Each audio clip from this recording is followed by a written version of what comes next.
So in the last several weeks, it's taken what is one of the worst moments in American history to bring down some of our remaining Confederate regalia. This week marks the 5th anniversary of the mass shooting that left 9 people dead at Mother Emanuel Church in Charleston, South Carolina. It was their bloodshed that created the political will to finally pry the Confederate flag off the grounds of the state capitol there.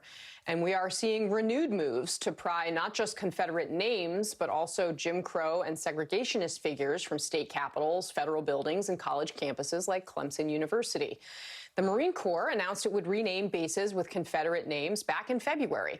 And a key Senate committee has now advanced a plan to strip Confederate names from military bases and other facilities within the next 3 years. It has split the Republican ranks, and the president has made very clear he is against it. President Trump's former Attorney General, Jeff Sessions, has made sure it's become a campaign issue in the Alabama Senate race, targeting incumbent Democrat Doug Jones.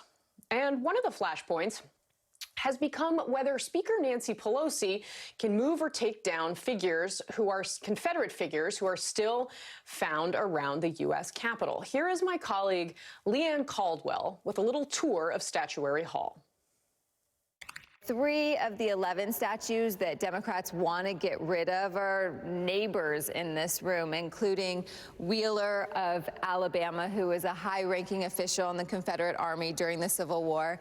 And then over in the corner, the white statue, you have Rose of Arkansas. He was an attorney who defended the Confederacy. And then, of course, we have Jefferson Davis of Mississippi. He was the president of the Confederacy. When Speaker Pelosi said some of these people are traitors to the country, well, Jefferson Davis was in fact charged with treason at the end of the war. Those charges were dropped, though, and he was released from prison.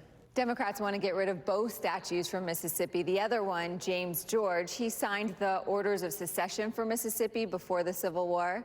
Now, back here in Statuary Hall, looking at Jefferson Davis, an eternity here in the Capitol is his Vice President of the Confederacy, Alexander Stephens of Georgia. And here, of course, is Robert E. Lee, the leader of the Confederate Army. He's a gift from Virginia. When Speaker Pelosi was Speaker the first time, she didn't have the authority to kick him out of the Capitol, but she relegated him down here into the crypt, the part of the Capitol with 40 massive columns that hold up the Capitol dome. This is Wade Hampton of South Carolina. He was one of the largest slave owners in the South. The U.S. Capitol website, though, they don't acknowledge that in their biography of him. They say he was successful and he assumed the life of a planter. Now, he went on to be a high-ranking official in the Confederate Army and then on to be governor and senator of South Carolina. He was adamantly opposed to Reconstruction. Now, more than 100 years later, the senator that holds his seat, Republican Tim Scott, one of 3 black senators in the Senate currently, and he is working on reforming the police. Now we're in the Capitol Visitor Center in Emancipation Hall, which of course commemorates the day that slaves were freed. Here you have statues such as Sacagawea, the Native American who led the Lewis and Clark expedition.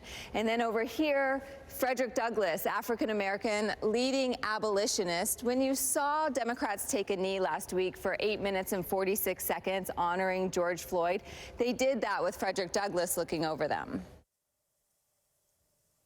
By the way, Uriah Milton Rose, who Leanne mentioned there, is in the process of being replaced by Johnny Cash.